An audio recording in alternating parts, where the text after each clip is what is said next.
might have just snoozed it, but. All right.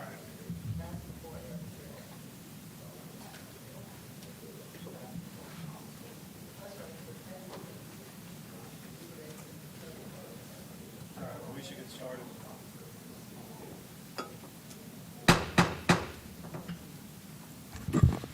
All right, good evening, everyone. It is Tuesday, November 4th, 2025 at 5:45 p.m. And we're calling this regular meeting of the Wake County Board of Education to order. And welcome those of you who are watching at home and those of you who have come out to join us in person tonight. Thank you for coming. Wake County Board of Education meetings are conducted for the purpose of carrying on the official business of the Wake County school system.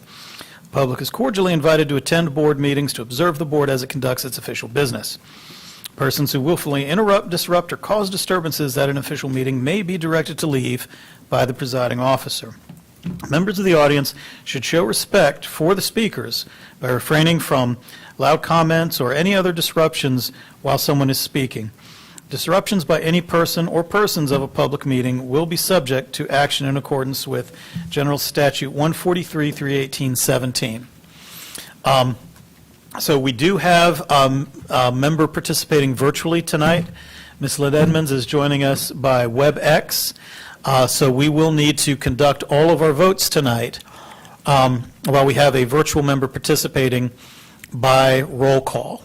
So again, I have my reminder up here, but if I miss it, y'all call me on it, okay? So with Ms. Edmonds' participation, we do have a quorum. So I'd like to invite everyone who's able to stand as we recite the Pledge of Allegiance.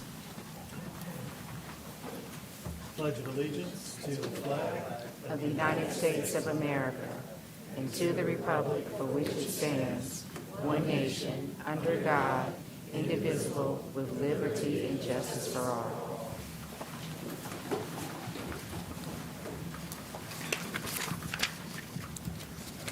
Thank you. So our first item tonight for consideration is approval of our meeting agenda. I'd entertain any motion at this time. Mr. Chair, I move for the adoption of tonight's agenda. Second. We have a motion from Vice Chair Swanson, a second from Ms. Rice for adoption of the committee agenda. All in favor, say aye. Aye. Roll call. Oh, see, right there at the jump. Thank you, Vice Chair Swanson. We'll start with Ms. Edmonds.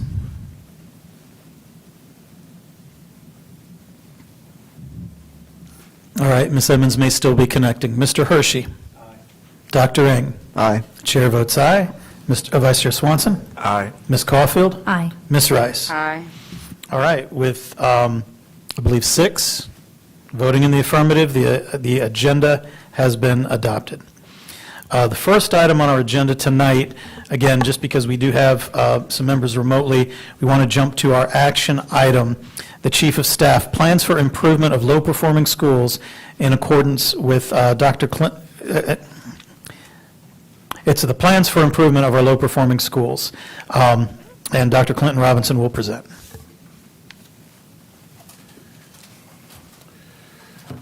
I will ask my team to come down and join me. They're trying to be incognito over on the side. So if you guys can come down, just in the event you are called for any questions. Chair Haggerty, Vice Chair Swanson, esteemed board members, and Superintendent Taylor. As shared at our October the 21 meeting, State Law GS 115C-105.37 requires the State Board of Education to identify schools each year that receive an overall grade of a D or an F and a growth score of met or not met expected growth as low performing. Within 30 days, the superintendent must submit a plan outlining strategies for improvement and central office support. The local board must review, approve, and submit the final plan to the state board, then post it publicly and notify parents. Plans were shared with you for review prior to today's meeting. We are now seeking board approval of the plans of improvement for low-performing schools in compliance with state statute. Joining me this evening are area superintendents in the event board members may have any clarifying questions. Thank you, Dr. Robinson. All right, Vice Chair Swanson. Chair, I move for the adoption of the low-performing school improvement plan, low-performing plans. So we have a motion from Vice Chair Swanson for acceptance of the low-performing school plans that were submitted. Is there a second to the Second. motion? We have a second from Ms. Rice. All right. At this point, is there any discussion or any questions for Dr. Robinson or his team? Again, we do have area superintendents here. It's the role of the area superintendent to review those low-performing school plans, work with the principals to implement all the conditions and terms within them. Ms. Caulfield. Thank you for bringing this to our attention, and I do think it's really important. I want to be clear about what it is that we're voting for. So if you can just, I know we've talked about this I think it was actually just a closed session before it actually came Right. on to us here. So I just want to know exactly what we are voting for with the plan, if there's things that we would like to see adjusted, or like, what is it that we're voting for that counts today? Absolutely. So what you're voting for today are the plans for improvement for low-performing schools. And within our district, we utilize a school improvement plan and the indicators to really address the issues for low-performing schools in order to make significant improvement. That's what we are voting on today. We're not speaking to any plans for principal leadership or anything of that nature. These are only plans for improvement for low-performing schools. Okay, so this is their intention on how to improve, Yes, right? ma'am. Because they've been put into this DRF status. And if there's, each one was like 30-something, 40-something pages long. So Right. it's really involved. These people have put a lot of work, our staff has put a lot of work into Mm-hmm. all of that. And how often do we actually review these plans? I would say we review them often. We have quarterly reviews where area superintendents are working with principals and staff in order to go over the data and look at the plans in totality. So when you say how often, I would say we review them consistently and often. Okay. For feedback on change, I Yes, think I ma'am. was more trying to get at. I mean, I know our schools are continuously working all year long. Correct. But as far as the board approving and putting this into play, how often does that happen? So it happens once a year. And so when you're going to improve the plan this evening, you're approving the plan. If you have any plan where there are concerns, and Attorney Malone, if you can help me with this, I believe by state statute, there are some things that you have to do in regards to talking about the mitigation of the plan. It is my understanding, if I am correct, that the board does not have the authority to change the tenets of the plan, but there is an opportunity to have some type of mediation with regards to the specifics of the things within the plan that you may have concerns about. Am I correct in that statement, sir? Well, I was actually reading the statute to try to remind myself of the answer to that. Give me 1 second. Absolutely. And then Ms. Caulfield? And then Ms. Caulfield, after we get that answer, do you have a follow-up, or if not, I'll go to Vice Chair Swanson. No, I think I'm just really trying to understand, and Dr. Robinson, in full transparency, while Yes, we're ma'am. asking these questions, we did talk about some of the plans, and we do intend on meeting afterwards to, Absolutely. with our area superintendent, but I think it's really important for these particular schools that are really struggling that we see the needle move. And some of the plans that I was reviewing, although they do have intentions and they do have plans, it seems like they have already been doing that. So it's really not as specific to see how is the needle going to move from what we've been doing in the past. So that's really my concern. And I know we could meet afterwards, but it's the implementation that goes on these plans that we're approving that is actually, that's the purpose of the vote, right? Correct. All right. Thank you, Ms. Caulfield. Vice Chair Swanson. Yes. Thank you. And I will say, I think I understand the gist of Ms. Caulfield's question. This is the first time that the board has actually had this pulled from action to consent. In the past, it's always been a consent item. But in my conversations with Dr. Robinson and Chair and the Superintendent, it was important to elevate these issues to indicate to the public that our school improvement plans are the driver, are the North Stars of what's happening in our schools. And they're public documents that every person can log on and see where the schools are moving, what concerns they may have, and as board members, where we need to shift our attention to support our schools. But as it relates to our low-performing schools, I think there is, and I neglected to say this at the last time we spoke about this at the last meeting, but in our budget that we passed, there was support, and there is support for low-performing schools that need that. I think it's, what, 6 million? It was originally 4 that we moved to 6, to ensure that if area superintendents needed to give those schools additional resources that goes further past the allotments, that they have the resources that they need to move the needle forward. So therefore, we can see these schools move. Although we are now at 34, I believe. Is it 34 low-performing schools? No, sir, 30. 30. So we've decreased a little bit. I'm Correct. not trying to increase that number, but Yes. we have been moving the needle a little bit, but I think really the work is there for all of us. And I would say to community members that are are looking at ways that they can support schools, there are ways to adopt a school. Whether it's, if you're focused on literacy rates, Rotary clubs are doing the Get a Book, Read a Book, where they're reading with students. So there's ways for us, not just as a board, but for all of us as a community to come together to support our schools, because our schools are a part of our communities. And I would be remiss if I didn't mention what some of the folks I had of my constituents in the retirement home have reminded me, that they want students to be very well educated, so therefore they can become great members of society to pay their taxes, so one day I can get a Social Security check. So I think that's where we are as a community, and so I think it's important for us to really, as a board, shift our focus and to really focus on the things that are related to teaching and learning, and I'll leave it at that. And Vice Chair Swanson, may I add one more thing? One of the things that we talked about and discussed, Ms. Caulfield, as well, during the board retreat, area superintendents are going to be available to really dive into the school improvement plan and answer any clarifying questions that you may have. So there's been time allocated during the board retreat for that specific work. Thank you. So, Dr. Taylor, what I'd like you to do is, if you could, walk us through the timeline for these reports, because it does seem like an awful short period of time between when we first hear about them and then when we're asked to approve them. Can you give us some of the history and background, like how the reports come up with, what the state requirements are, and what our deadlines are?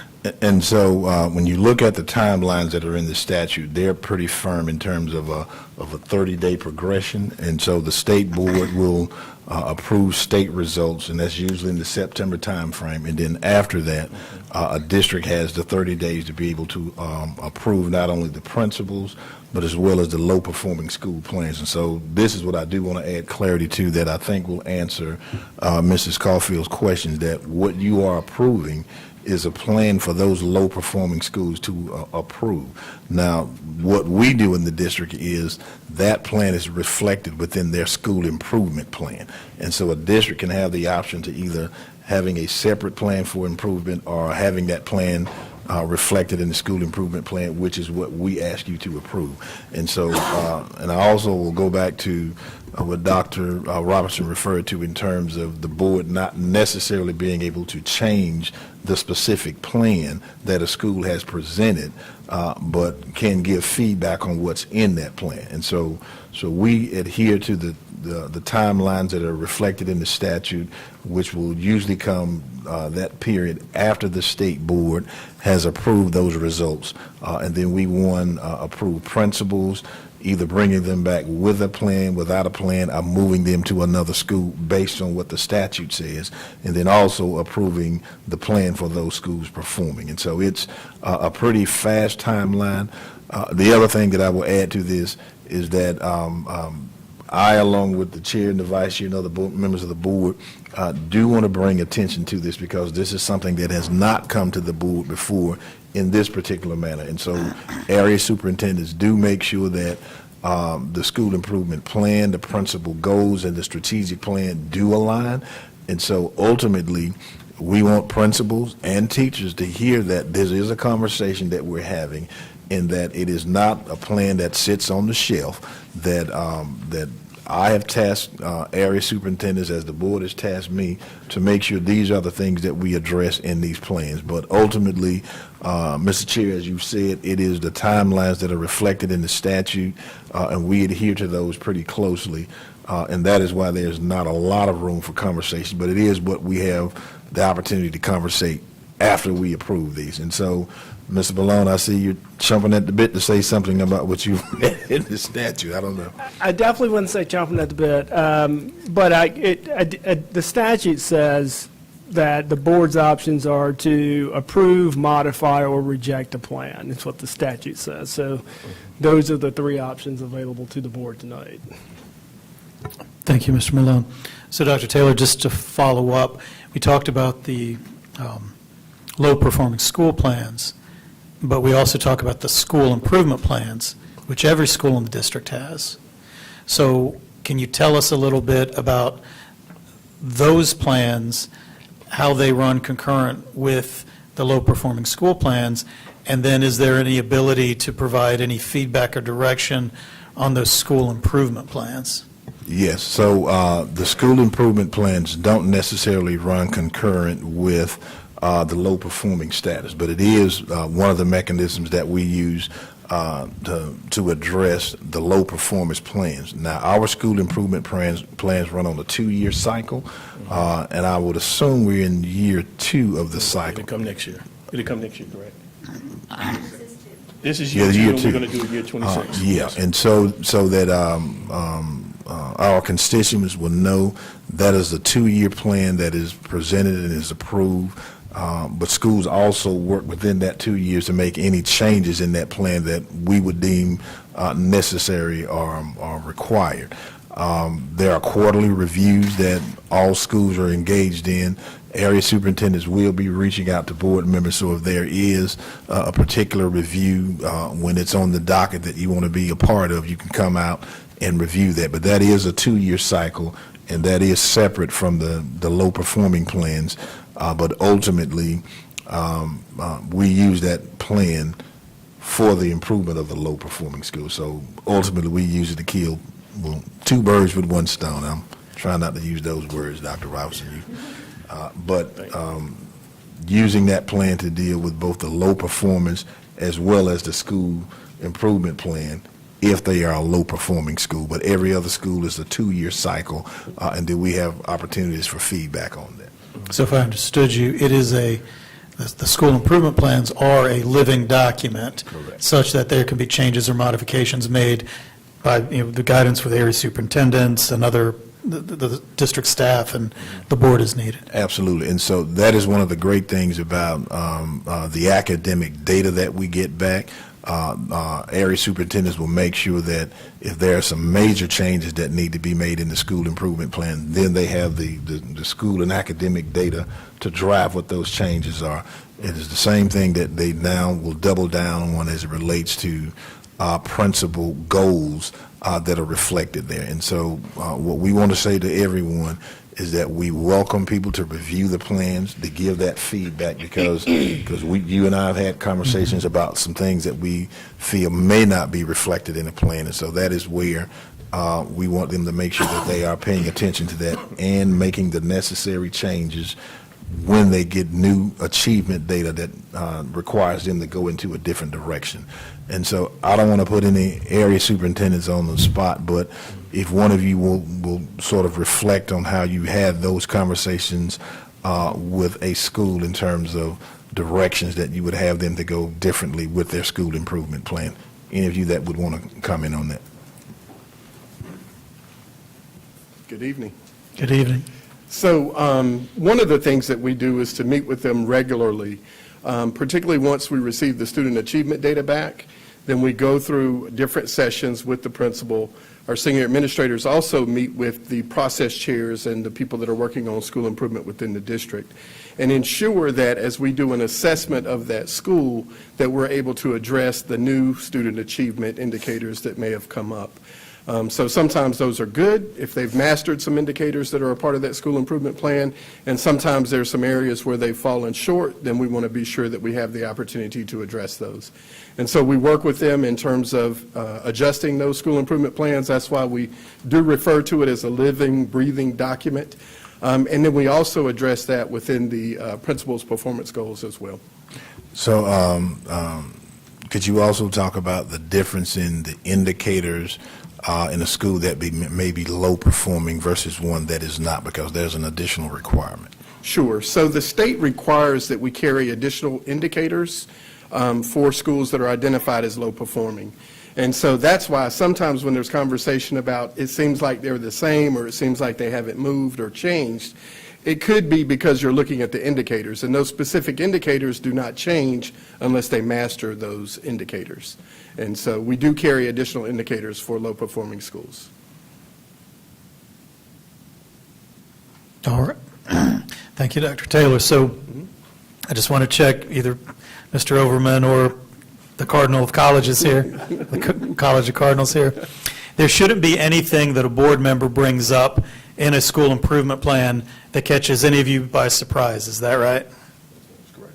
Okay, thank you. Thank you. All right, thank you, Dr. Robinson. Well, Mr. Chair, I'll say this, that if there is something that a board member recognizes in a plan and they want to bring that to the attention of an area superintendent, then by all means do so. And we would hope that we won't be caught by surprise, but you can ask me something that I will be surprised by, but we will need to address it. But don't hesitate not to bring it up. All right, thank you. We had Ms. Rice, and then Dr. Ng, and then I'll come back to Ms. Caulfield. Thank you. I just want to say I'm very thankful that we're raising this to the board level table to bring highlight to the school improvement plans as it is with our lower performing schools. As a person who has participated on the school improvement plans team at my children's schools over the years, I think oftentimes it may not get the recognition that it really needs to be in the school, that it's just like our strategic plan. It is supposed to be a living, breathing document.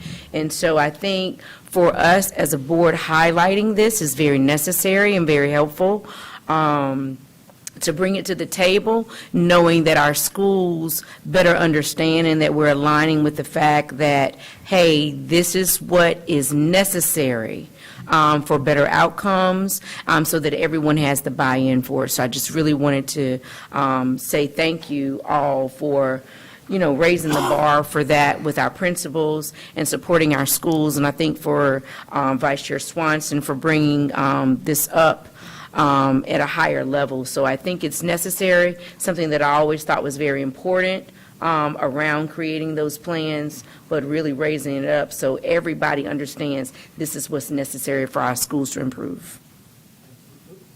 Thank you. Dr. Ng. Yes, thank you. I've just been kind of reviewing some of these from my schools, and certainly it's very descriptive, and it's hard to for me to see the metrics that would measure what is being set out for on these proposals in the plan. So I guess there will. Ultimately there is data at the end. Correct. That would show us whether the things that are being proposed to do will make a dent in the achievement, student achievement.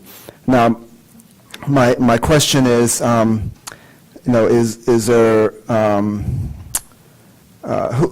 who puts these statements in the plan together? Is it the principal with the area superintendent, or who puts it No, together? there's a school improvement team, and the school improvement team puts all that together. It's not one individual. Okay. It's a team within the school. Okay, but it's the area superintendents will have input into it as well? Area superintendents are absolutely involved in that process, overseeing the process, making sure that the guidelines and the protocols are followed to the degree that they're supposed to. Okay. And they provide support and guidance for the principals as well. Okay, yeah, and some of them are pretty detailed, but some of them are pretty general. I kind of noticed, and almost kind of similar verbiage.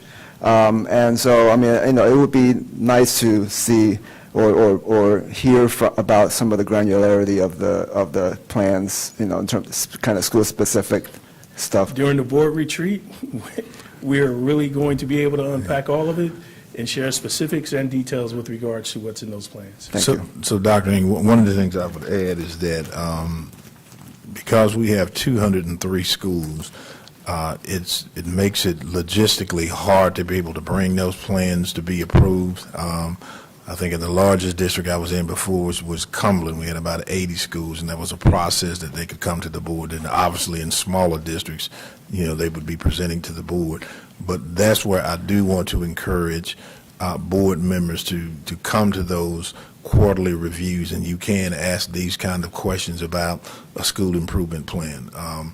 What we also used to call the school improvement chair is now called the process manager, and they're responsible for logistically putting this in, but also serving as a partner with the principal in representing the staff in terms of how they develop the different components that go into the plan. And so process manager used to be school improvement chair, but that is where I would encourage you that if there's any particular school you may be concerned about, that when it's time for that quarterly review, reach out to the area superintendent, and that's a perfect opportunity to be able to ask those kinds of questions.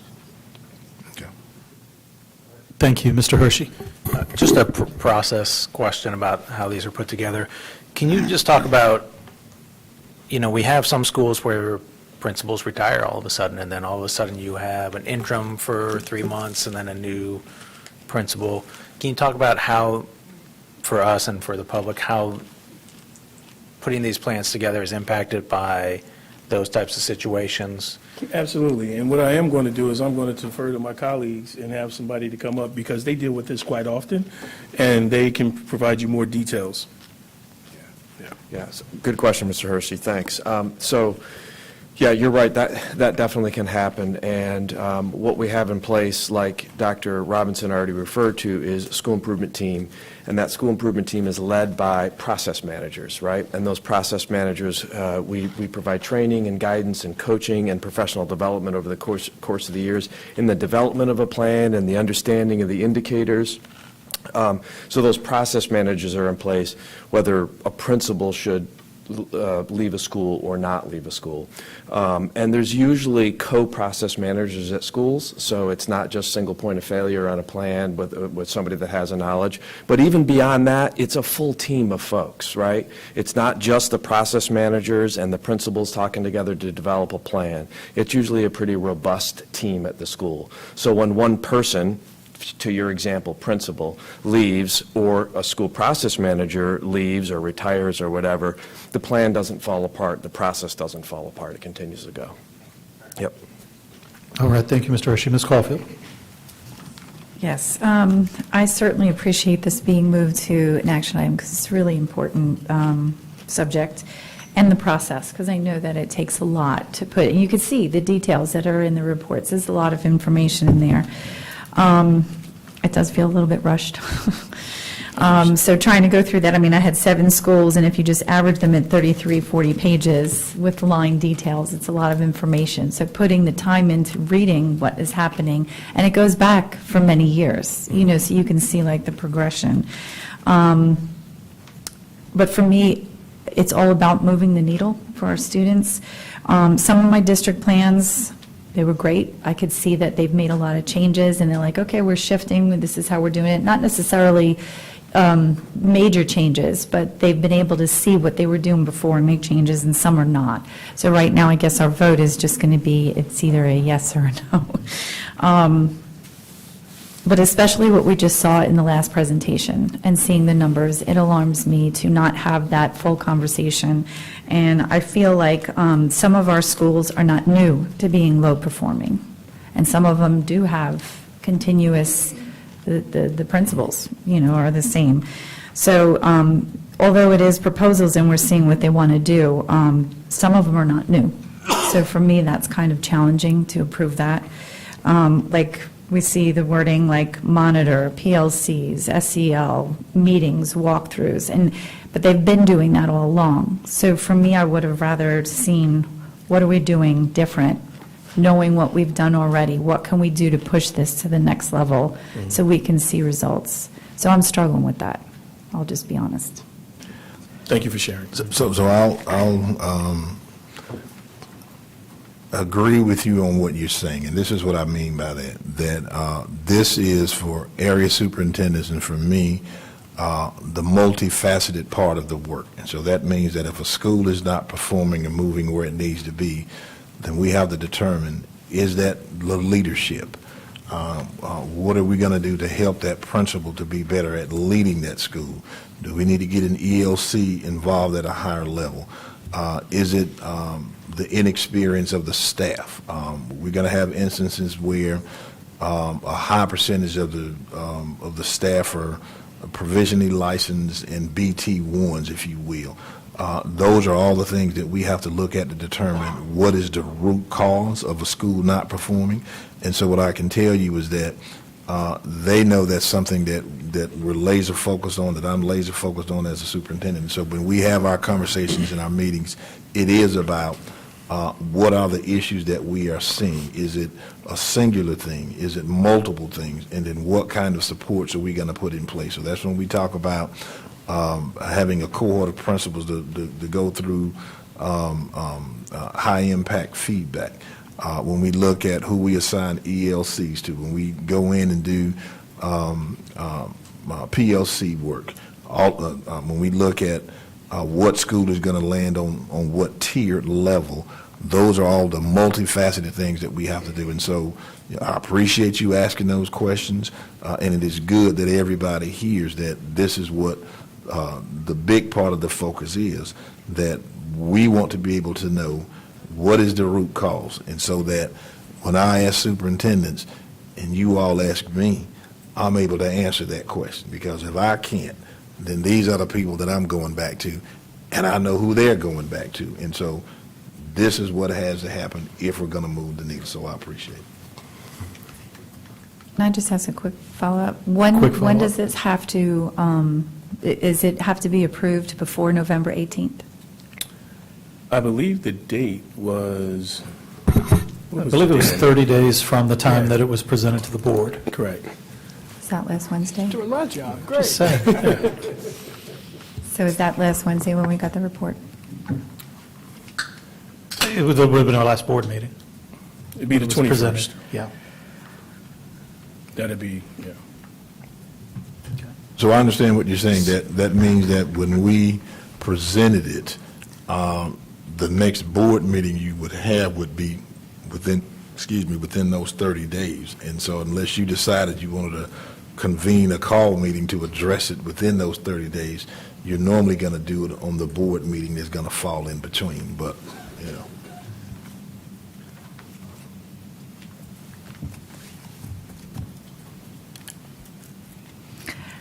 For me, I would like to see that call happen before we vote on it. That's just my opinion. Okay, is that an expression of an opinion, or is that a motion? That is a motion. Okay, could you please state your motion? I would like to move the vote for our low-performance plans to be at our next board meeting. And I'm okay with being a consent item, just as long as we have that conversation before. So there was a motion on the floor, and so this would be a motion to table this motion, table the vote on this motion until the next meeting. Okay, before we can have any debate or discussion, is there a second for the motion? Okay, not hearing a second. You've effectively made your point. I think it's been heard. Okay, thank you. Okay. Vice Chair Swanson. Yeah, I was just looking through, and I have experience serving as a member of NLO's school improvement team, representing the special education department. And one thing about that, it's important that the school improvement plans brings all the departments together, and there's representation to talk about issues, and for those individuals that are elected, because they are elected or appointed to serve on the school improvement team, to take that information back to their department so everyone is in line with this. And when you thumb through this, there's also parent representation, there's student representation, so there's a collective voices at the table that brings folks together to talk about all these plans, and the work is aligned.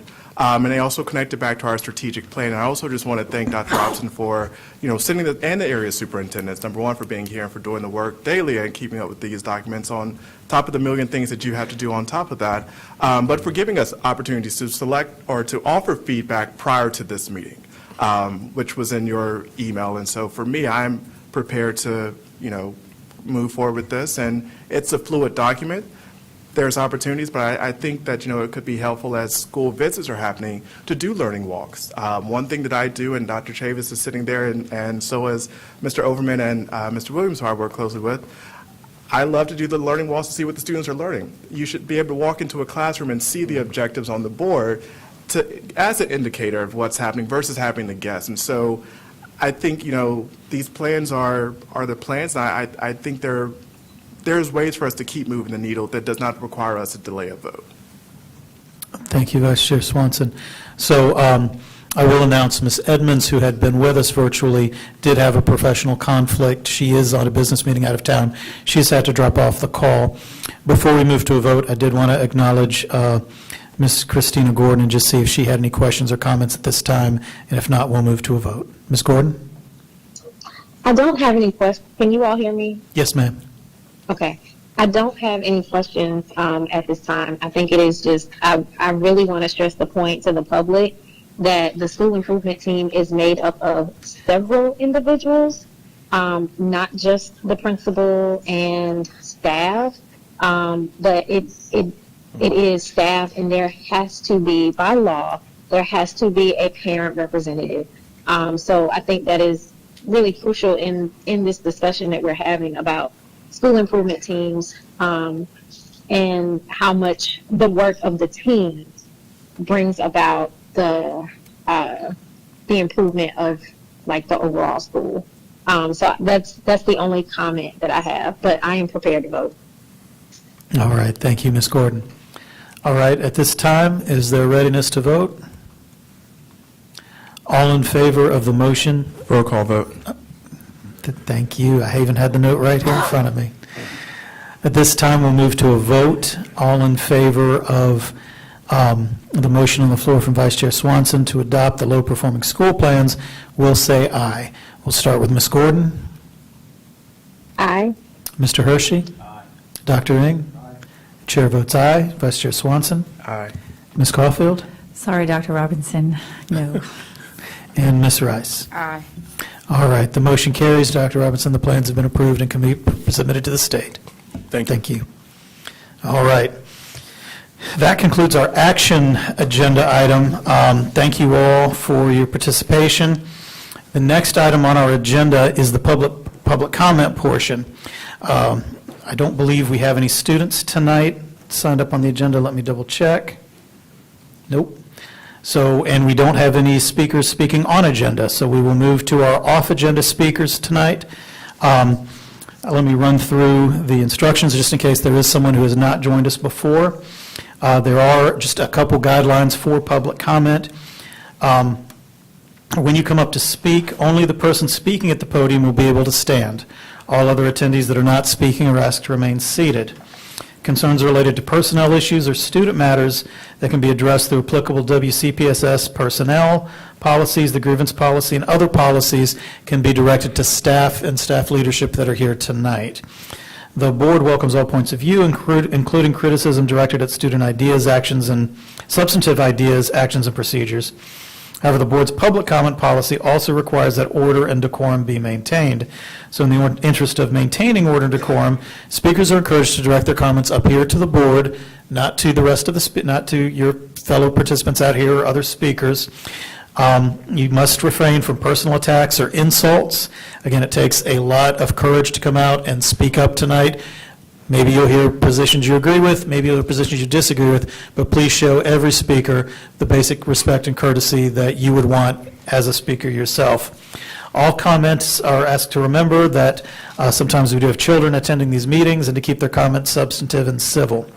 So when speaking, please remain at the podium during your speaking time. If you have materials to share, please present them to our board attorney, Mr.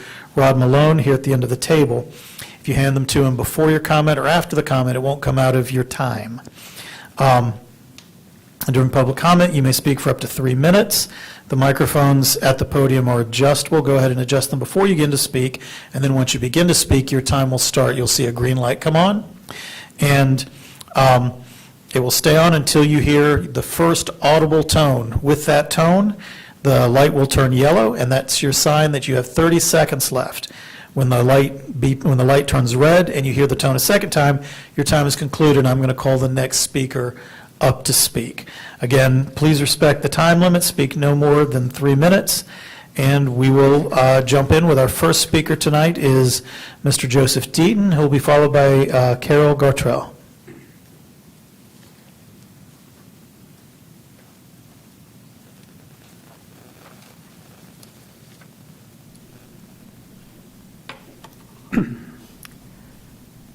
Policy 4240 addresses neglect, physical and sexual abuse in the home or a child care facility, including those run by the school system, but otherwise does not mention sexual misconduct by school employees.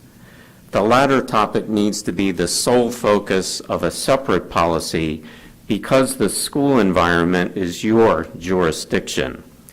This separate policy should be combined with Policy 4040 on staff-student relations, but renamed Preventing and Reporting Sexual Abuse by School Employees to emphasize everyone's responsibility. Otherwise, people say prohibiting staff-student relations is obvious and doesn't apply to them. Policy does no good unless you train people. There is a 2-hour training on 4240, but not 4040.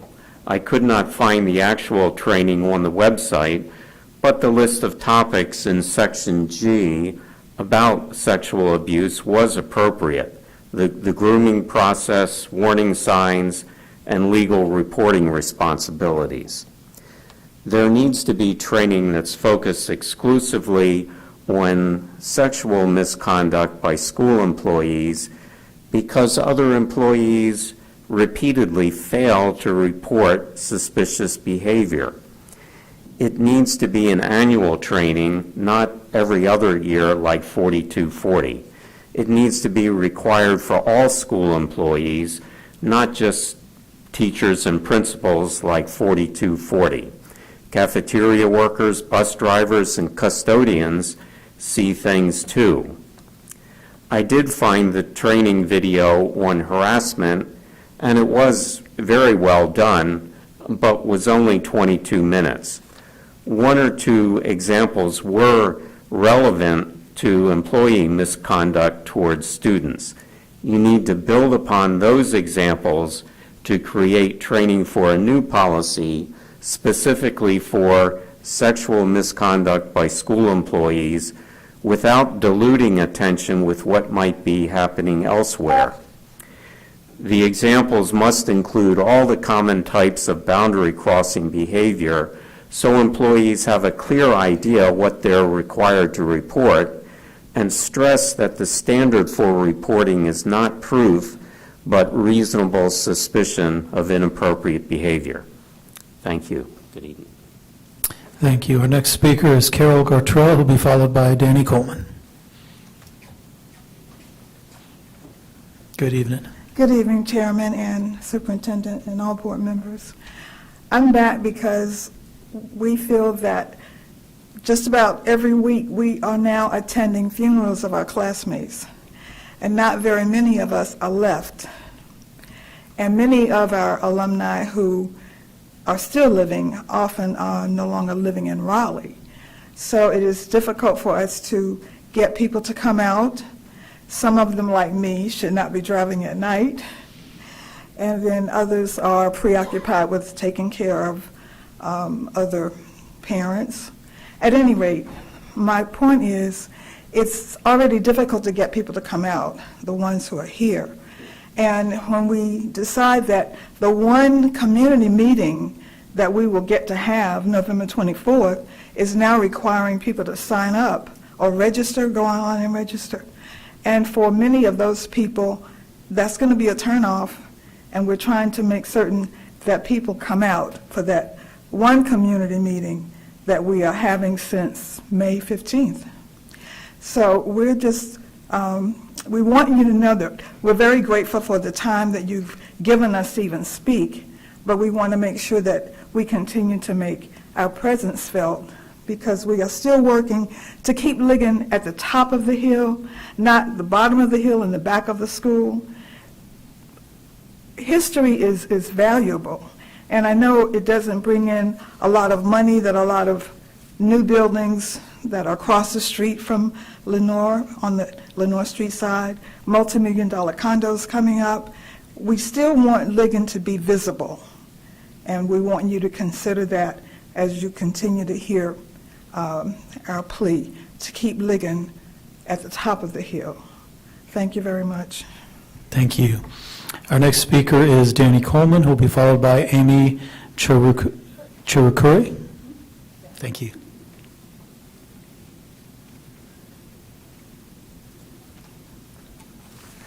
Good evening. Good evening. Our primary purpose this evening, just as it has been in our two preceding meetings, is to continue advocating for the J.W. Ligon, the high school, the junior high school, and now the magnet school. We can all agree that J.W. Ligon has long stood as a symbol of educational excellence, serving generations of parents, teachers, students, and surrounding community.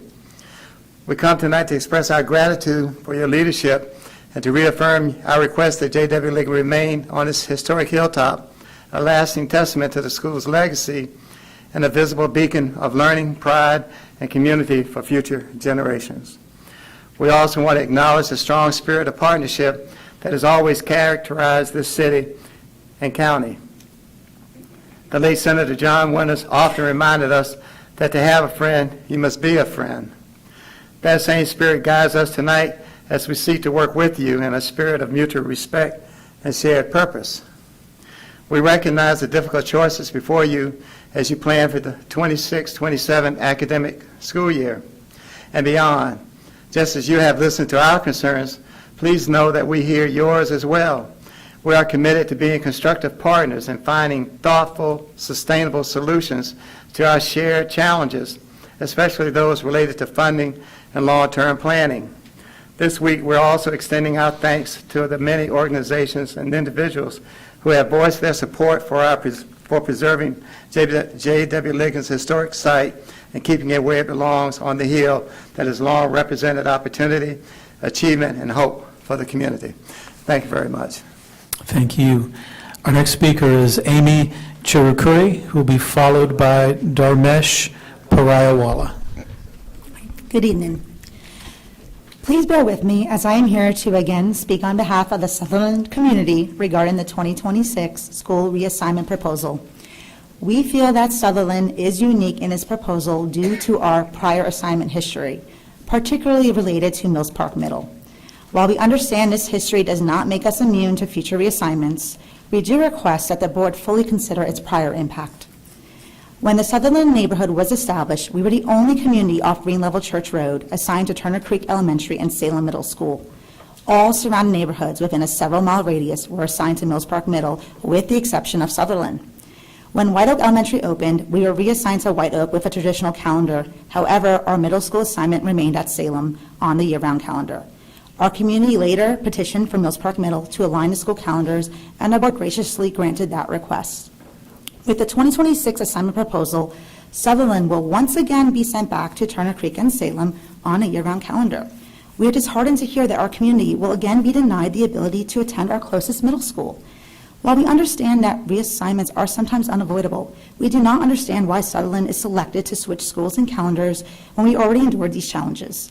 Not only do we have to acclimate to new school communities, we also have to adjust to a different school calendar.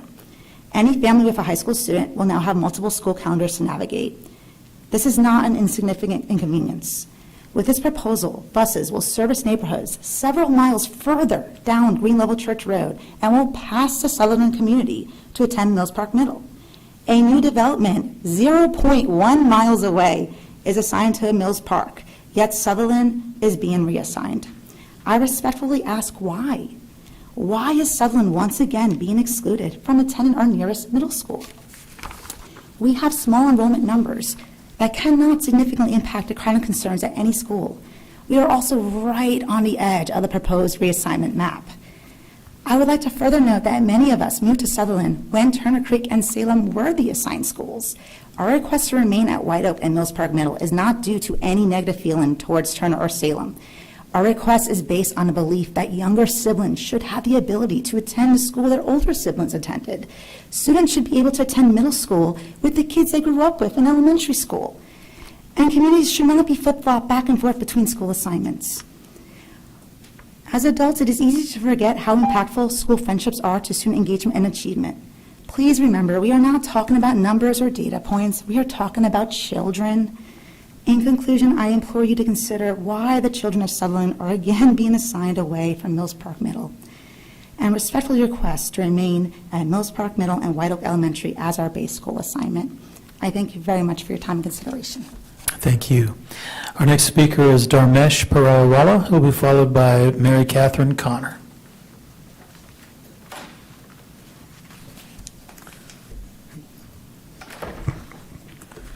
Good evening, board members.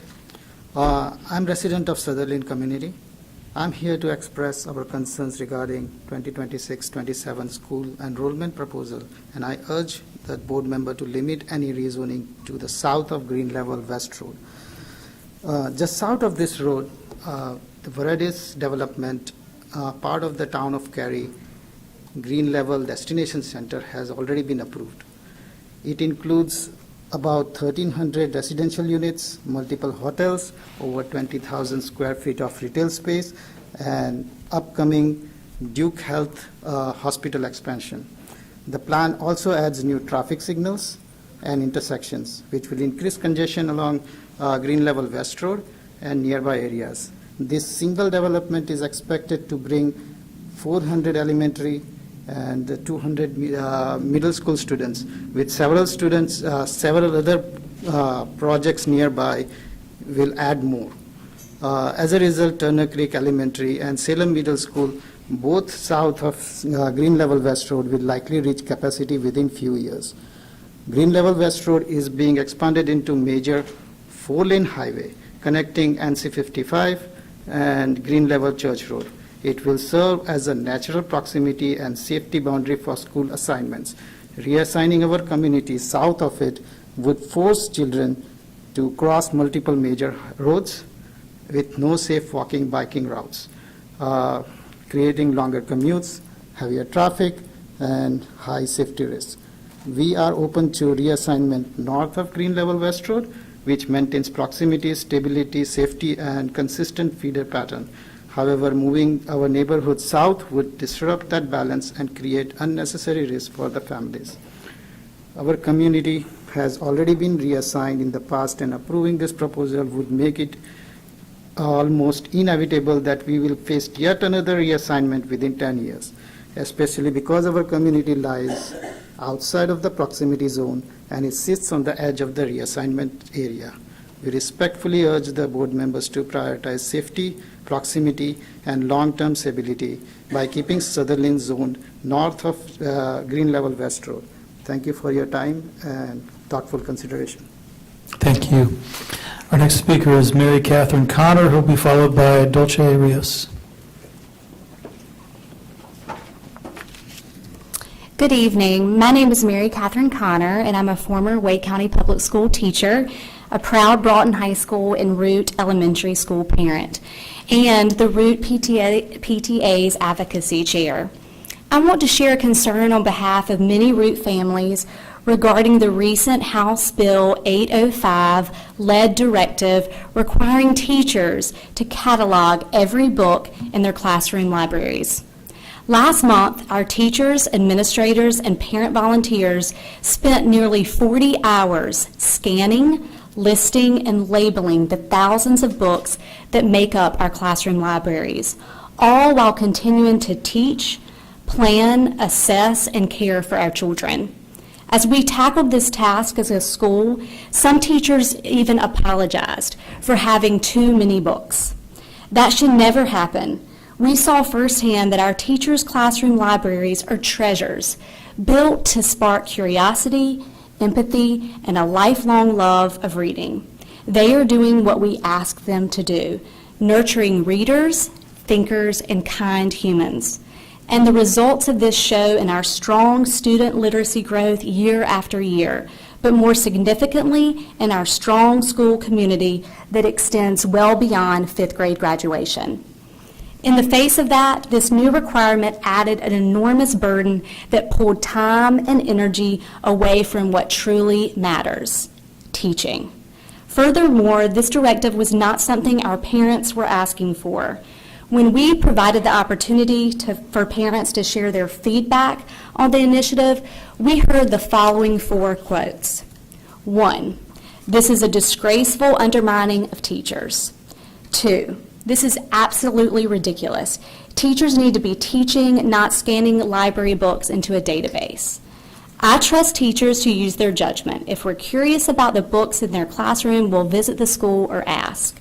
And lastly, this policy sets a dangerous precedent of censorship. Our focus should be on empowering children to engage with a broad range of ideas, not shielding them from them. I love Wake County Public Schools, and I share this concern from a place of pride and partnership. At a time when we already face significant teacher shortages, we must remove obstacles, not add to them. I recognize that it may have come from the state level, but I urge you all to advocate on behalf of our teachers and students and to implement these requirements in ways that minimize the burden on classrooms. Going forward, I hope this experience serves as a reminder any new initiative should be weighed against the time it takes away from teaching, connection, and learning, and that will also have an impact on students' later academic success.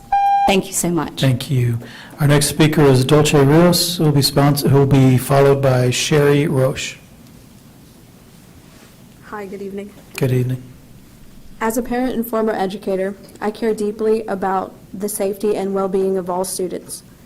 I believe that our schools should be places where every child feels safe, supported, and respected. Recently, my child experienced an incident at his school that the law recognized as an assault.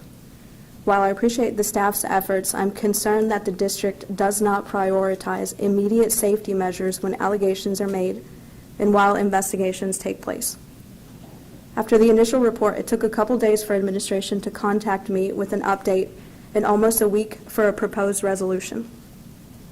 When a student is assaulted and upset, there should be immediate and ongoing communication between the school and the parent. A parent should never be left in the dark without information about what is being done to protect their child. Further, in cases of bullying, harassment, or assault, a student should never have to return to a classroom or space where they might encounter the person who caused them harm. This adds to the trauma and makes it difficult for them to feel safe and remain focused on learning.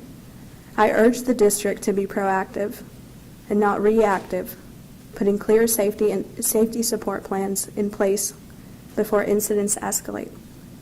I ask the board to review how cases involving students with disabilities are handled, provide trauma-informed training for staff, and to ensure that every student's safety and dignity comes first. Thank you for your time. Thank you. Our next speaker is Sherry Roche. She'll be followed by Evelyn Ponce.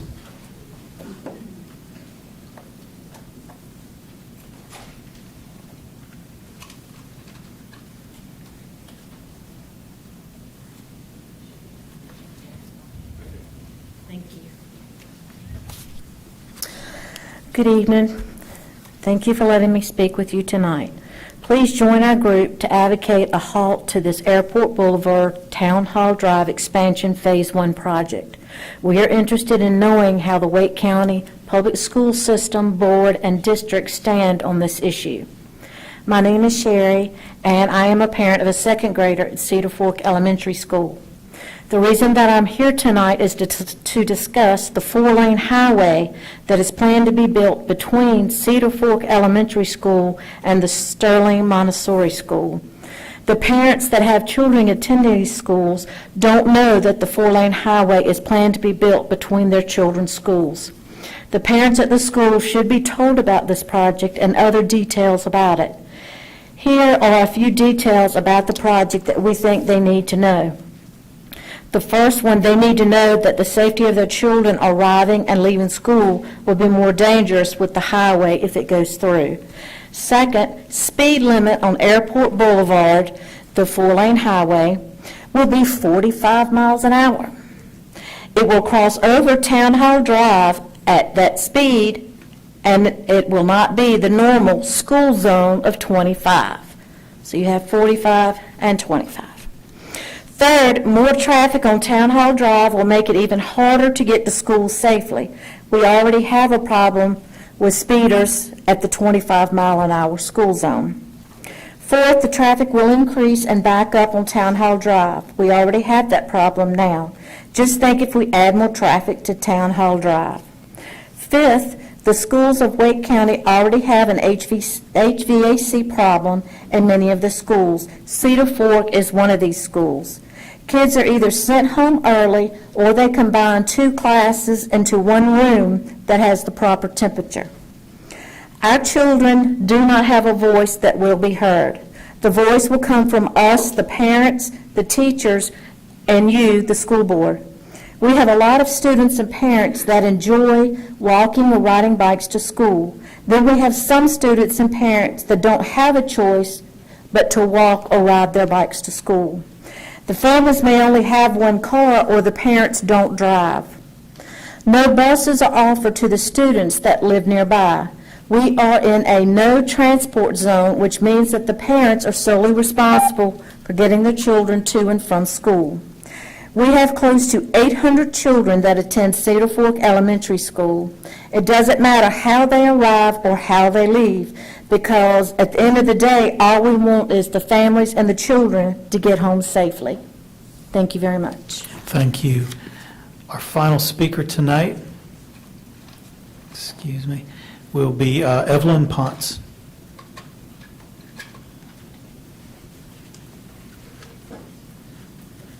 Good evening. Good evening. Thank you for letting me come and speak to you all tonight. I also wanted to speak on the expansion for Airport Boulevard, the Phase 1 in Morrisville. I am a Wake County resident in Morrisville, and we're zoned to Cedar Fork, and my second grader was there kindergarten and first grade, but now my 2 kids go to Sterling Montessori, which is a school that's next door. And it's right next to Cedar Fork. My kids and I bike to school every day because we live really close. Next year, our soon-to-be 3-year-old will also be riding with us to school. Our route would take us riding straight through the Airport Boulevard extension. According to the Department of Transportation, there's, I think I read the statistic is like 15,000 kids a year are injured walking to school. And some of these are fatal injuries. I believe that allowing for the extension of Airport Boulevard to run straight through between 2 elementary schools is going to lead to more dangerous commute to school for my family and for all the families that walk to Cedar Fork and to Sterling Montessori. This extension will funnel thousands of cars from Davis Drive to Church Street, which will bring more noise, pollution and traffic to the area where hundreds of kids are walking and biking. Cutting down all these trees next to the school will also bring hotter temperatures to the school. As Sherry mentioned, Cedar Fork, actually, when my daughter was there last year, the Cedar Fork had to close early 2 days because the HVAC system wasn't working. So cutting down all these trees right next to these schools are going to bring even hotter temperatures to already overworked HVAC systems. I would like to urge you to join us in our effort to halt the plans for this extension next to these 2 schools in order to protect our children. I also wanted to mention that, so my second grader is actually here with me tonight, and I drew out what we were talking about today. I got a piece of paper, and I said, so this is what's happening, this is where they're going to put the road right through here. And she looked at it and she was like, that is a terrible idea. So, it took her a minute to understand that this is like a really terrible place to put a road this big between 2 elementary schools. So thank you so much for your time. Thank you. And that will conclude our public comment period tonight. Thank you. I do want to announce that Ms. Gordon and Ms. Edmonds have left the call, so for board members, it's now only those of us who are in here in person, so we no longer are required to have a roll call vote for our final votes. All right? So with that, the next item on our agenda, I believe, is our consent agenda. Do we have a motion in reference to the consent agenda at this time? Motion to adopt the consent agenda. Second. We have a motion from Vice Chair Swanson, a second from Ms. Rice for adoption of the items on the consent agenda. All in favor of adoption of the consent agenda, please say aye. Aye. Any opposed? Nay. All right, I hear one nay. All right. So now we'll move to that, and that concludes our consent agenda. So now, we only have our information items left tonight, and we'll begin with remarks from our superintendent, Dr. Robert Taylor. Thank you, Mr. Chair. I'm proud to share some exciting news about two of our schools being recognized as among the very best in North Carolina. On Monday, Apex Friendship Middle and Mills Park Middle were two of the 4 schools statewide to receive the inaugural North Carolina Blue Ribbon Award from the Department of Public Instruction. This new state honor continues the legacy of the National Blue Ribbon Schools program, which has long recognized excellence in academic performance and student growth. I do want to remind all of our listeners that this program was discontinued at the federal level, and now our state has taken up the responsibility of recognizing those schools, and so we do want everyone to recognize that these schools actually would have been recognized nationally for this award. Both schools earned this distinction based on their 23-24 accountability data, demonstrating exceptional proficiency rates and significant progress in closing achievement gaps. Apex Friendship Middle posted an overall proficiency rate of 88.4%, with more than 95% of 8th graders proficient in science, and ranked second statewide in student growth. Mills Park Middle achieved an outstanding 93% overall proficiency rate, the highest growth score in the state, and exceeded expectations across every student group. These results reflect the skill and dedication of our teachers, the engagement of families, and the leadership of Principals David Cassidy and Dr. Stephanie Rayford, who emphasize both academic rigor and emotional support for students. This recognition is not just about test scores. I do want to share that. It's about what happens when a school community works together to help every student succeed. I want to congratulate both schools, their staff, students, and families on their incredible achievement, and then thank them for representing our district so well. Their success reminds us of what's possible when we combine strong leadership, high expectations, and a shared belief in the potential of every child. Tomorrow evening, I have the pleasure of attending the annual Stars of Education Gala hosted by Wake Ed Partnership. This celebration recognizes outstanding educators, community leaders, and advocates who make a lasting impact on public education in Wake County. The event is one of the highlights of the year for our district and for me personally, serving as a reminder of the deep community pride and support that surround our schools. Each year, the gala honors new inductees into the Wake County Public School System Hall of Fame, representing excellence across categories such as the arts, athletics, business, community service, education, and entrepreneurship. This year's honorees feature some names that will be familiar to many, including our former chief of schools, Ms. Jackie Ellis, longtime coordinating teacher for the arts, Bo Reese, legendary Sanderson High School tennis coach, Andy Fowler, Wake Forest High School senior, Alejandro Garcia and Aurelius Lugo, an innovative arts teacher at Herbert Akins Road Middle. The event also will recognize former educator Dr. Alice Garrett with the Robert Bridges Lifetime Achievement Award, and former NC State Chancellor Dr. Randy Woodson with the Vernon Malone Friends of Education Award, honoring their legacies of leadership and service. You can learn more about each one of these honorees by visiting the Wake Ed Partnership website. So I'm deeply grateful to the Wake Ed Partnership for its continued support of our schools and for its tireless advocacy on behalf of public education in Wake County. Tomorrow night's celebration is a reflection of what happens when a community truly believes in its schools, and I'm proud to represent our district as we honor those who help make it thrive. And so again, congratulations to all the honorees, and my thanks to the Wake Ed Partnership and all who make this event and the work it celebrates a success. November is National Native American Heritage Month, a time to honor and celebrate the rich history, culture, and contributions of indigenous peoples across the United States. This year, we're excited to celebrate with a special learning opportunity for our fourth graders.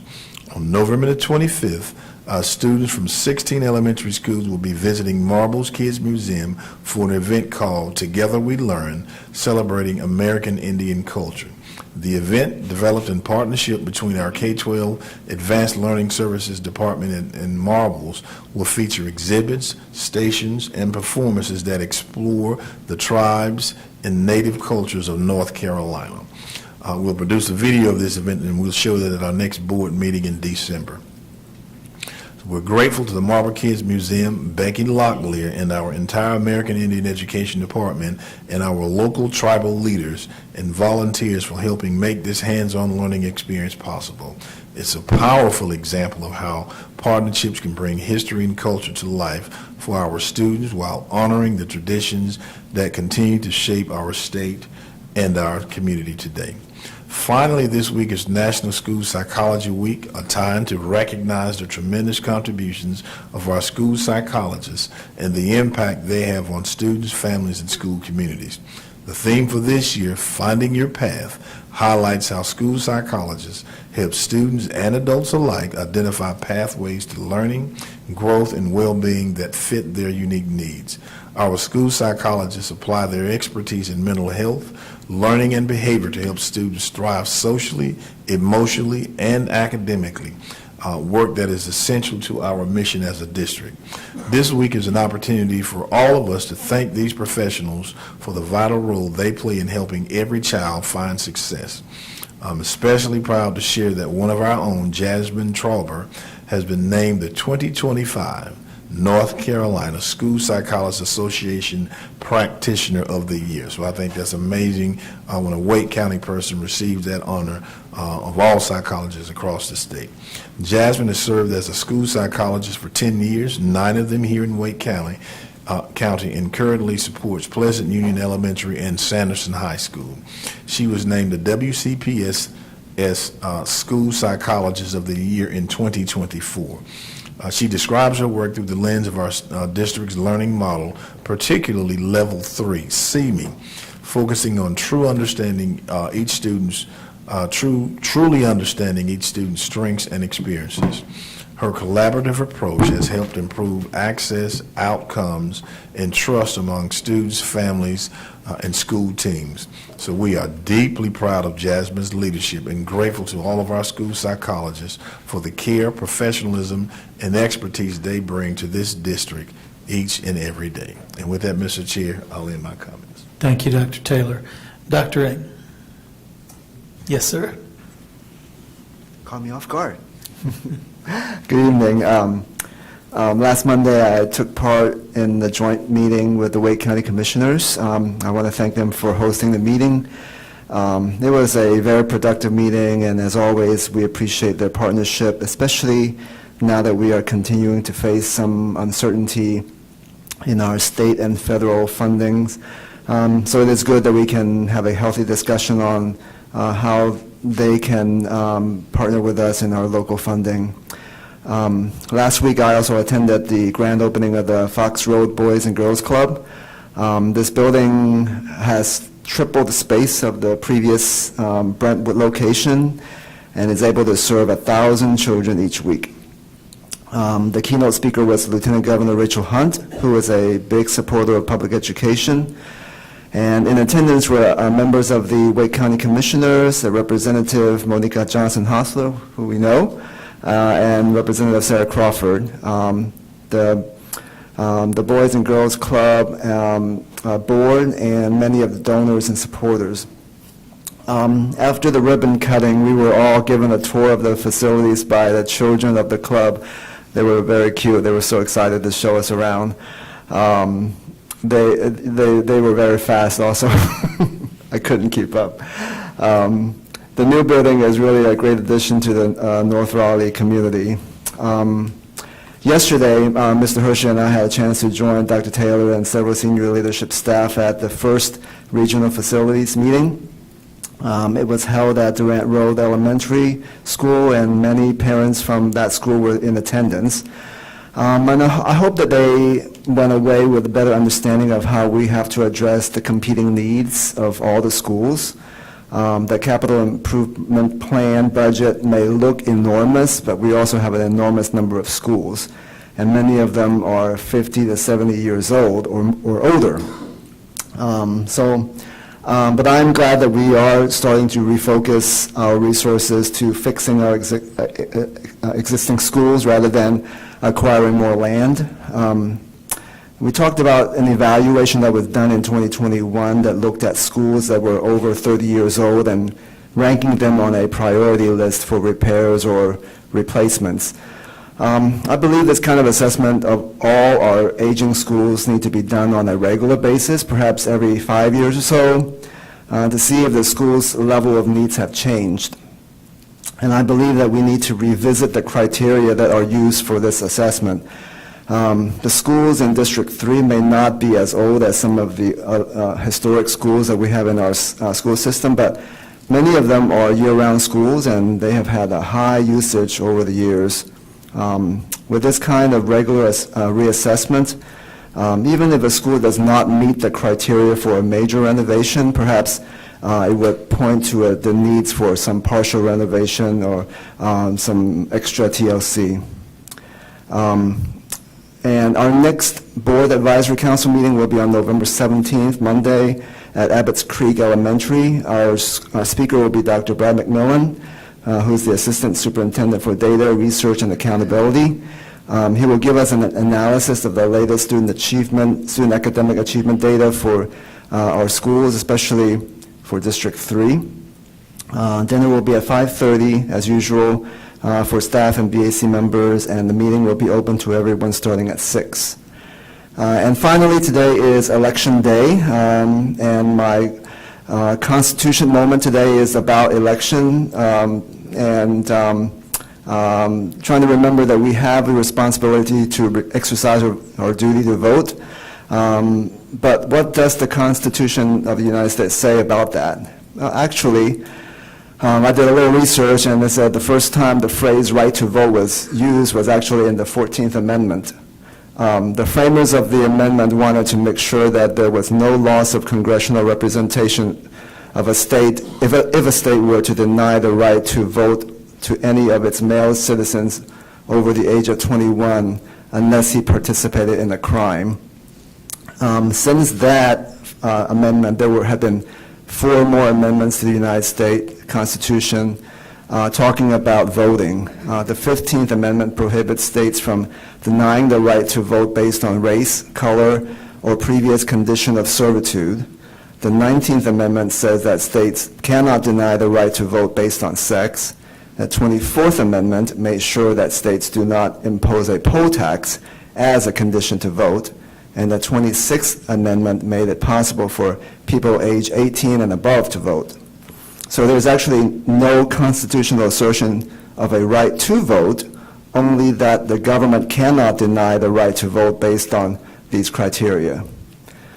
The point of all this was for us is to know that the right to vote was hard fought, both on the battlefield for independence and on the battlefield of ideas. So we should cherish that right and responsibilities as citizens of this country. Thank you.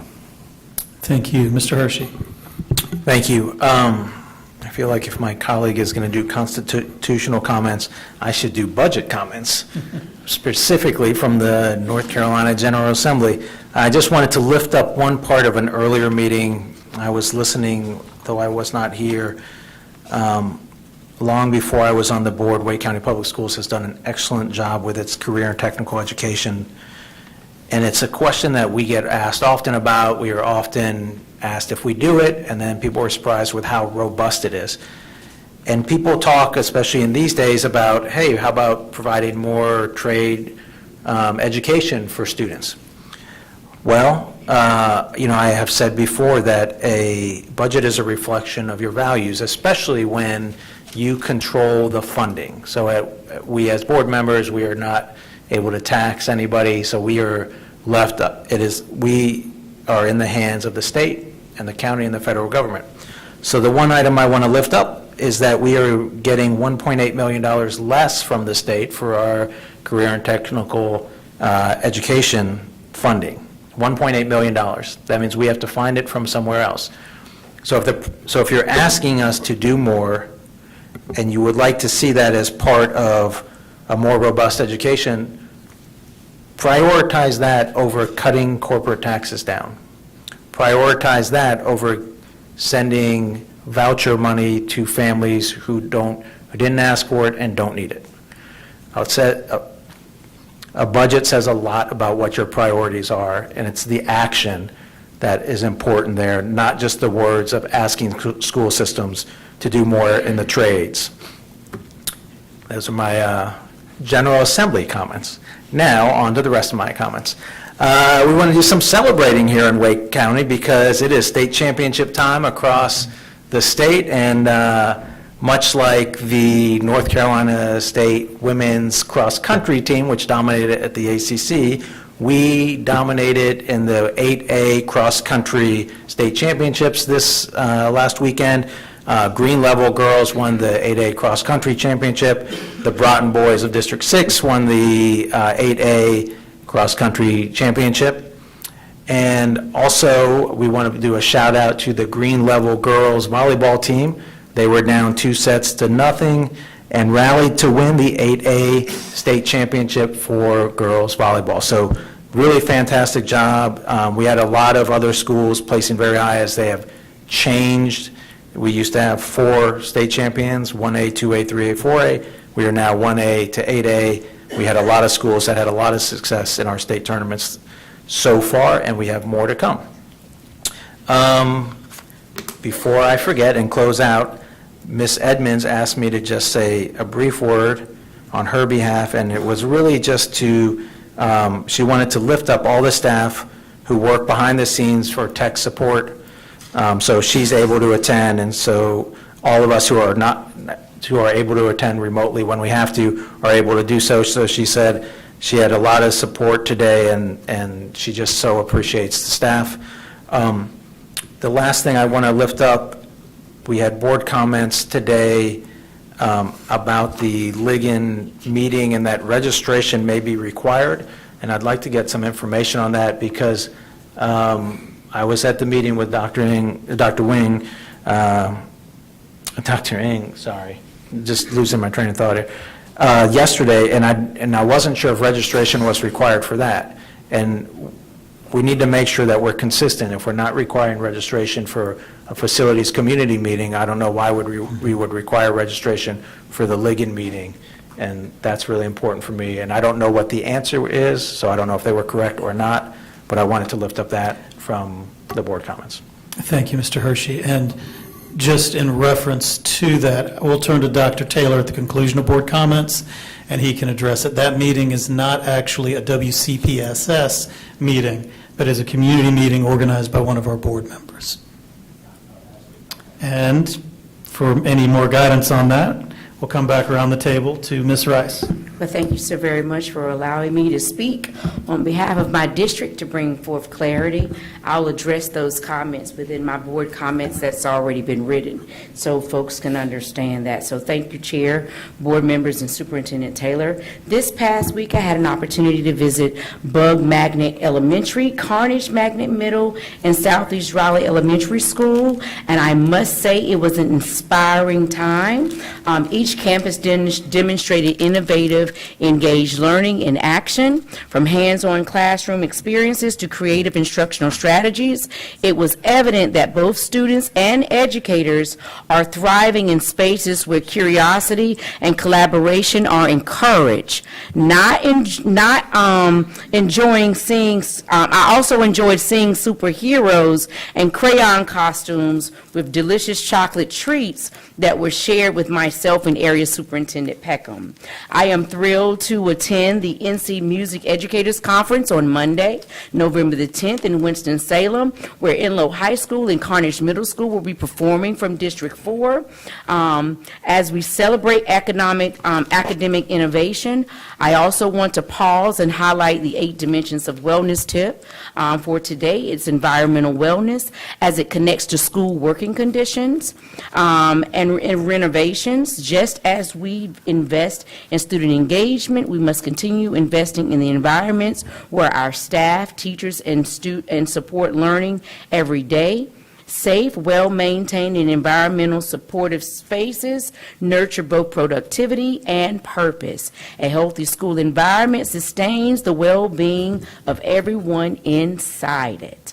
And finally, I want to invite our District 4 families and alumni to attend the upcoming District 4 community meeting on Monday, November 24th at Southeast Raleigh YMCA at 1436 Rock Quarry Road from 6 p.m. until 8 p.m. to discuss the Ligon Magnet Middle School renovation project.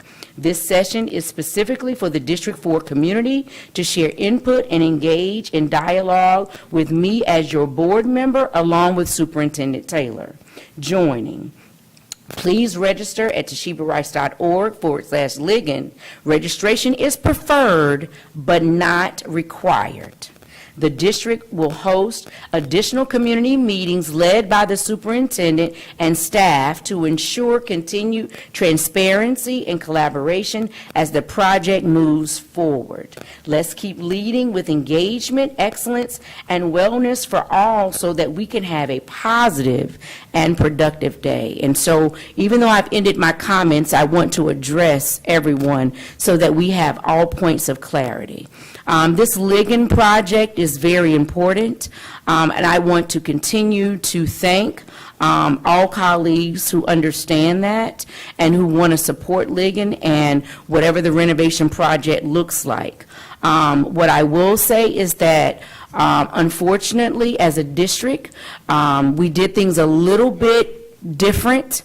Meaning we did not have a community meeting first before we chose an architect and before we chose construction people. And so therefore we, missed the mark of being able to have a little bit of cultural humility when it concerns Ligon. And so therefore, as the board member that represents Ligon, I'm here to rectify that situation so that we can get everybody back on the same page.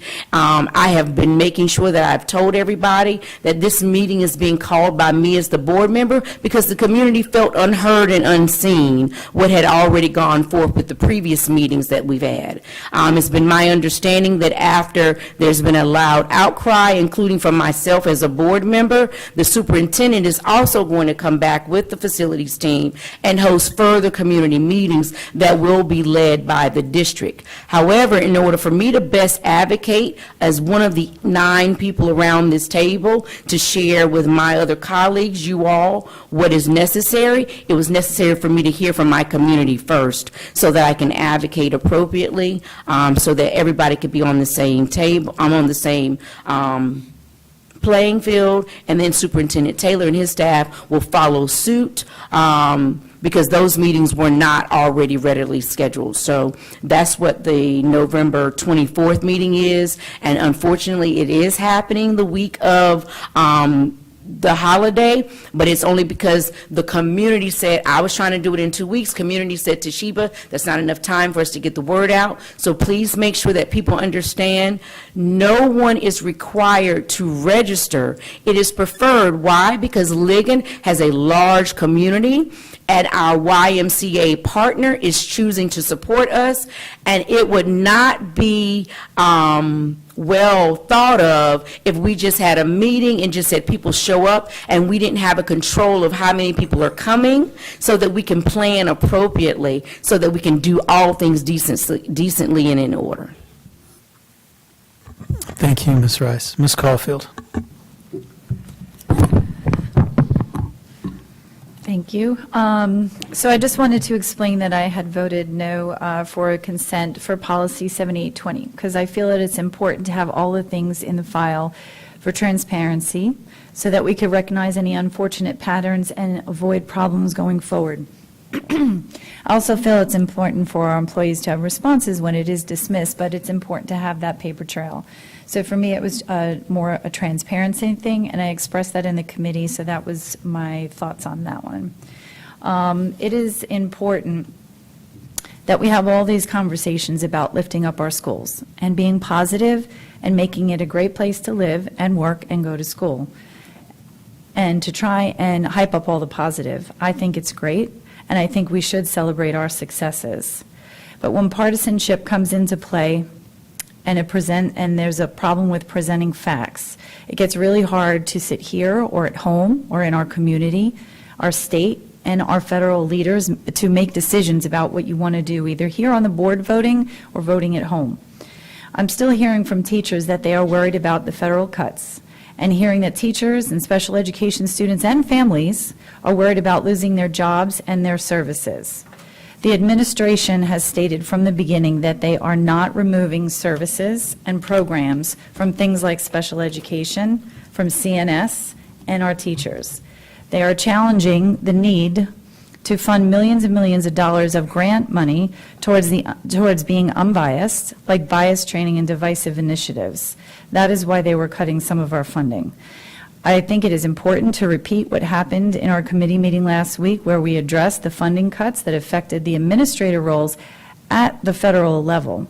We need to discuss possibilities, we did discuss the possibilities of block funding, which would go to our states. And then we would have to look at our state leaders, which is why elections are so important to get great leaders in those roles. Then it would go to the DPI and the districts. But this is not set. It was just a discussion.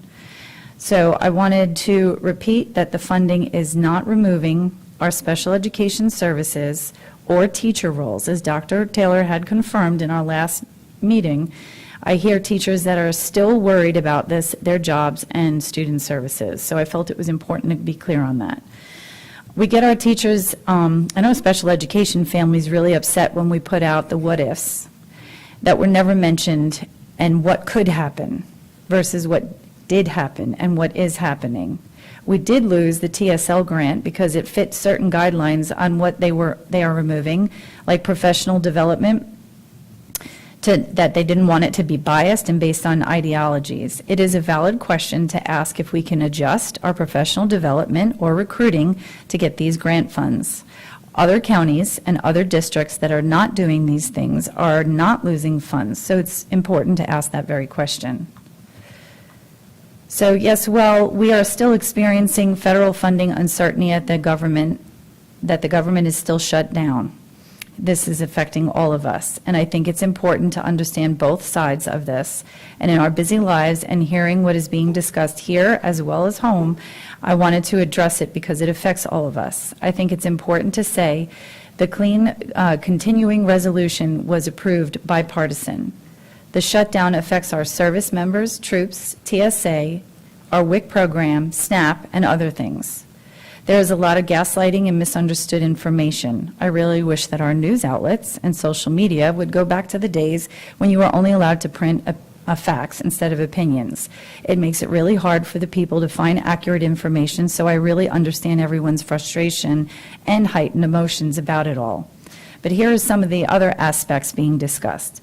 Both sides should be heard and not just blaming Republicans because they're in the majority, when the Democrat leaders have voted 14 times to shut it down.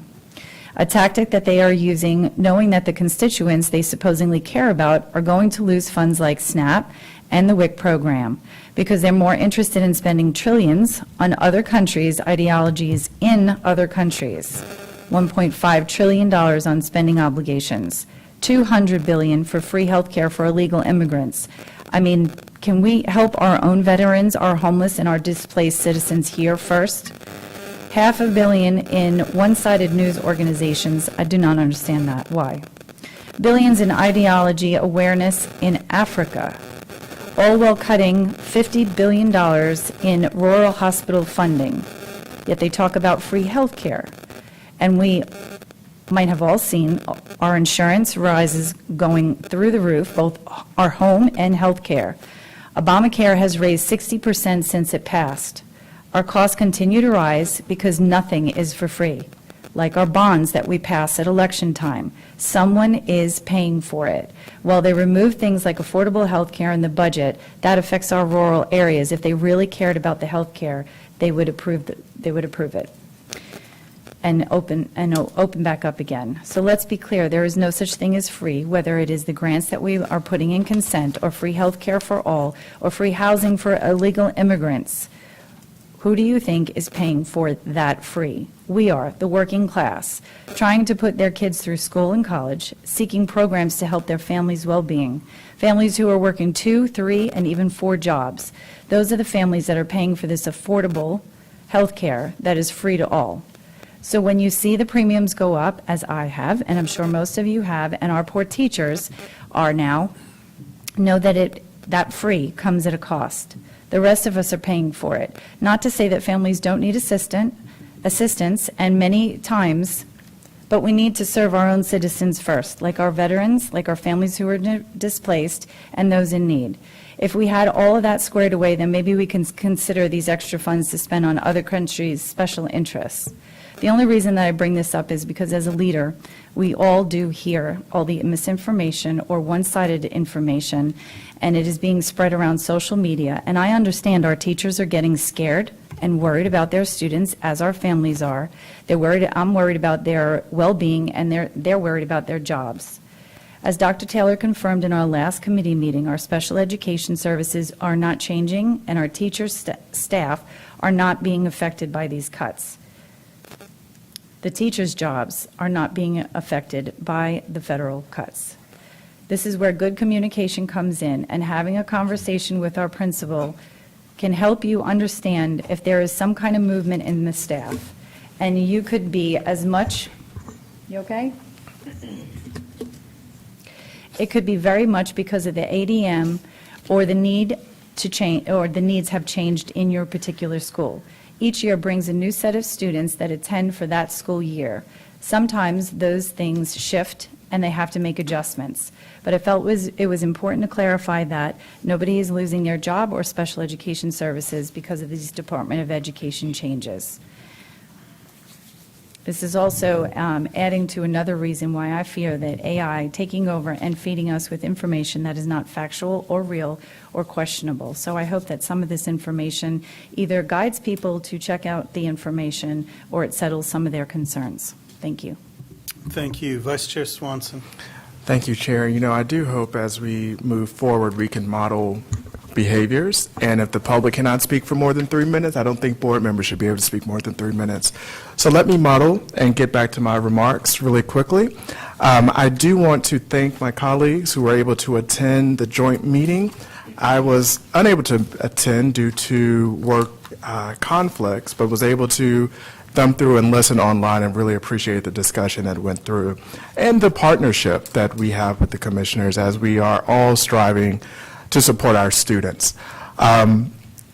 Speaking of that, I also want to thank Vice Chair Mile from the County Commissioners, who was able to tour West Cary with Chair Haggerty and I last week, as we were able to look through and some of the schools that are on the list or that meet that criteria that Dr. Ng was referring to, excuse me, had a great tour there. And Partnership Elementary School in Mr. Hershey's district was able to really see the unique needs of that school, and very grateful for the work that they're doing despite the settings that they're in. And so it just shows that our teachers and administrators are doing really the best that they can with the resources that they have, and they need board members who support those initiatives with their votes and not voting down consent items that are on there that impacts their districts.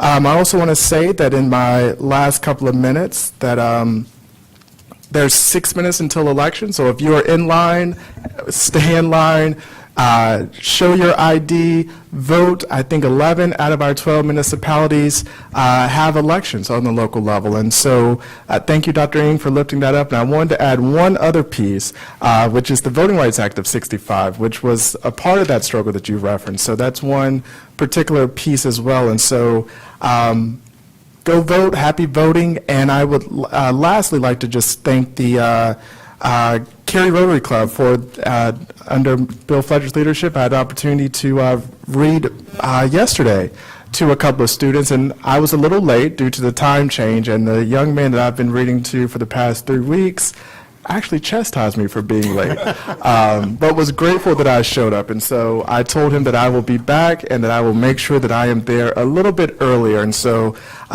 he's a great student, and we've developed a really great little friendship over some books about, so it just shows that if we are serious about doing the work of moving the needle on these issues, we can't put the burden on our teachers. We have to step up as well. And so thankful for that, and thankful for all the folks that are doing this important work. And I will conclude my remarks because I think I went over my 3 minutes.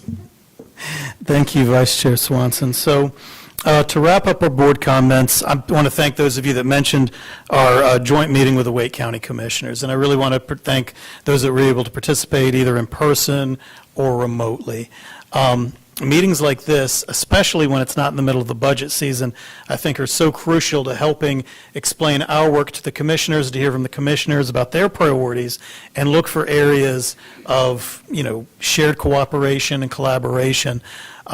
We got wonderful feedback about the county's revenue situation and the challenges they're facing, but then we also talked about some exciting possibilities around affordable housing that I think everyone was very enthused about when you look at the price of housing in Wake County and how many public employees, teachers, school staff, and also county employees also cannot afford to purchase a home, and many can't afford even the rental units that are available near the municipalities, near the county offices, or near the schools where they work. So I just want to thank Chair Susan Evans and the rest of the commissioners for their collaboration. I also want to thank them for actively coming out with us. Vice Chair Swanson had referenced some visits to some of our schools, whether it was Hunter Elementary, Partnership Elementary, Wake, or West Cary Middle. It was important for our county commissioners to see the working and the teaching conditions in a number of these schools and some of their priorities. I do want to reference something that Mr. Hershey brought up about the schools that are, 30 years or older. We do have some extreme cases of schools under 30 years. I'm sorry, was that Dr. Eng? Dr. Eng. Durant Road, for example, and I can mention other schools built around the same time where their calendar age doesn't necessarily reflect the wear and tear on the school. And so we may need to just expand our efforts of evaluation around some of those. But we all know, and we've been talking for some time, about the needs in our schools, and it was great to hear that our county commissioners are willing to work with us to reprioritize some of the funding that we get to really come in and address these urgent situations. It's not going to be tomorrow. It's going to take some time, but I think they see the urgency around this request, and so I just want to thank them for their cooperation on that topic. Speaking of cooperation and collaboration, I want to give a special shout out to one of our Cary Town Council members, Sarika Bansal, who has been very responsive to community concerns around Panther Creek High School. As you know, we had a very unfortunate event around the high school regarding the traffic situation out front. And, we've been talking about these conditions for years. And oftentimes in situations where, it's a public school, but the street beyond the public school is within the city's jurisdiction, but it's a federal road. Sometimes there's a lot of buck passing that goes along. But Councilor Bansal had a great community conversation, has talked to us about some of the initiatives in the town of Cary that are available to help maybe address that situation in the long term with safer routes to school, but has also talked about some collaboration with Cary PD about how they might be able to help monitor that situation, evaluate the speed limits around there, and just make the environment so much safer for all of those students immediately around the school that are coming from that community that is very walkable. So a special shout out to her. Again, coming back to Mr. Hershey correctly this time, if you know, as our Facilities Committee Chair, he's been very involved working with the municipalities about sidewalks and safer routes to school. And I wanted to thank him for some of his collaboration with the city of Raleigh and some of the work that he's doing to identify areas where a sidewalk around a school really would make a huge difference for the safety for our students. So thank you for that, Sam.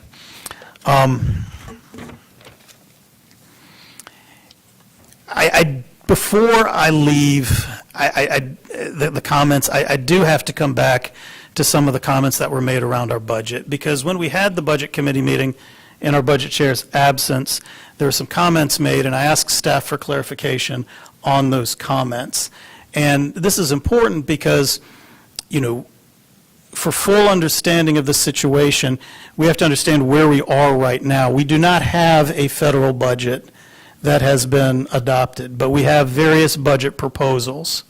And so you can say, well, it's not true that anything has been cut in the budget because we don't have a budget, right? But I do want to present what I believe is correct information that might run contrary to some information that we just heard.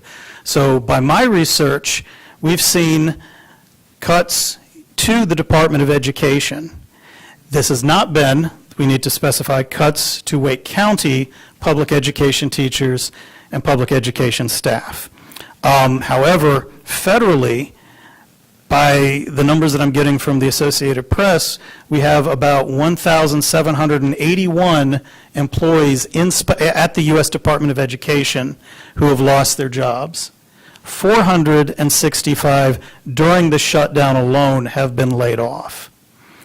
You can argue, well, is that staff, is that programming? It might not be a cut to a program, but if it is the staff that implements the program, that will handicap those delivery of services. So I understand teachers' concerns around this and the families of special education students that are concerned around this. But to be clear, that is not a cut to WCPSS special education staff. If we have concerns about federal special education funding, now is the time to contact congressional representatives and stress the importance of preserving these programs.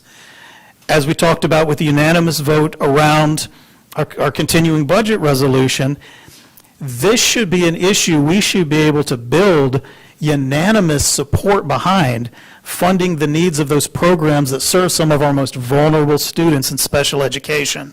So, you know, I can say that by the numbers I have, we have seen cuts to the U.S. Department of Education and cuts specific to special education. Those are not Wake County cuts, but they could impact the delivery of services here in Wake County. So if we have concerns about that, please contact your congressional representatives. I also want to say some of the comments did stray a bit from education, and if we're going to open that up, then I want to present a rebuttal, which is we can look at a number of federal priorities and federal spending priorities, but it bothers me when we talk about certain education, that, you know, there's certain spending for certain education grants that are not as worthwhile as other spending, and specifically the reference to Veterans Affairs. Because what we've seen with these, you know, with the federal shutdown, with the big beautiful bill, and with federal budget proposals, is a loss of about 80,000 jobs at the Department of Veterans Affairs. And with the SNAP cuts that we have seen, 1 out of every 4 veterans are reported to live in a household that receive food assistance from SNAP. So I would agree that veterans' benefits are important, and we need to support our veterans, but at the same time, I can't turn a blind eye to federal actions which are reducing benefits that directly benefit our veterans. 680,000 children of working veterans, people that go to work every day to earn a living for themselves and their family, are going to be affected by the cuts that have come out of that are going to be excluded from a lot of the tax relief, those the extension of the child care cuts that would come in the big beautiful bill. So if we care about veterans, let's not try to play schools off versus veterans. Both are important. And let's advocate to our congressional representatives that we should be supporting both, just like Dr. Taylor talked about. We have two of the Blue Star schools here in Wake County. There are only 4 in the entire state of North Carolina. We've got half of them. So we know that benefits that help our veterans, help our voters and our students here in North Carolina. And we should be funding both of these programs sufficiently. And I'll just end with that. So at this point, I'll entertain a motion in reference to closed session. So move. Second. We have a motion from Ms. Rice, seconded by Vice Chair Swanson. I believe this is to consider confidential information protected under GS 143-31811, to consult with the board attorney to preserve the attorney-client privileges provided by GS 143-31811, to consider confidential student information under GS 115C42 and the Family Education Rights and Privacy Act, and to consult with the Board of Education attorney and preserve the attorney-client privilege as provided in GS 143-31811 due to current litigation JH versus Wake County Board of Education. That is not me, JH, just if there's any clarification there. Jessica Ryan and Nathaniel Ryan on behalf of JR versus Wake County Board of Education, Jessica Ryan et al. Versus Wake County Board of Education, and AW by and through parent CW versus Wake County Board of Education. All in favor of the motion, please say aye. Any opposed? All right. Thank you. We're going to go into closed session.